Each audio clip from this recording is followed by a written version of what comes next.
15 বছর 15 বছর ধরে একসঙ্গে থাকা, একই বাড়ি, একই সংসার, একই নিয়ম।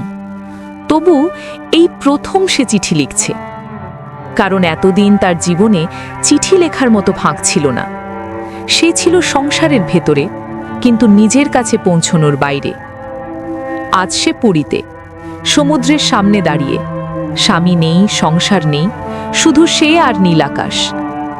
আর সেই আকাশের নিচে দাঁড়িয়ে মৃণাল হঠাৎ বুঝতে পারে, সে শুধু কারো স্ত্রী নয়, সে শুধু মেজবউ নামের একটা পরিচয় নয়, সে একজন মানুষ।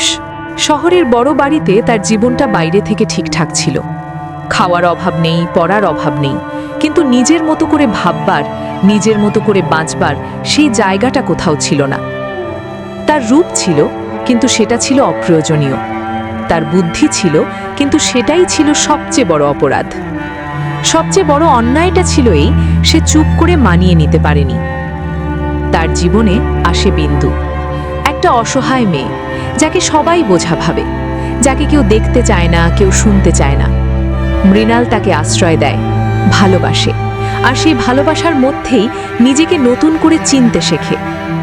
সে বুঝতে পারে ভালোবাসা মানে দয়া নয়, ভালোবাসা মানে কাউকে মানুষ বলে মানা। কিন্তু সংসার এই ভালোবাসা মেনে নিতে পারে না। বিন্দুকে নিয়ে সন্দেহ, অপমান, ভয় সব একসঙ্গে নেমে আসে।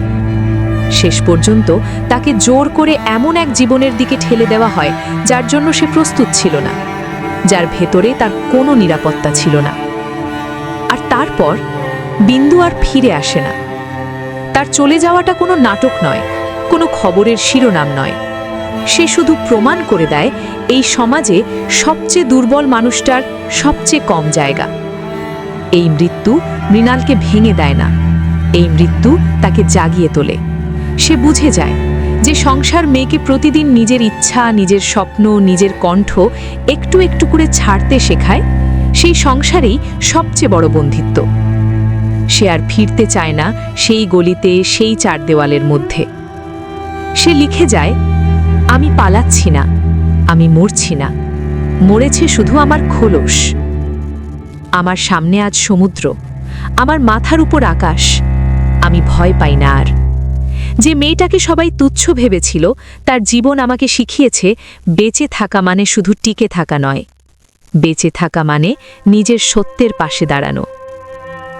আজ আর সে কারো মেজ বউ নয়, আজ সে শুধু মৃণাল। আমি বাঁচব নিজের মতো করে। এমন আরও বিখ্যাত লেখকদের গল্প পেতে চ্যানেলটি লাইক ও সাবস্ক্রাইব করে আমাদের সাথেই থাকো।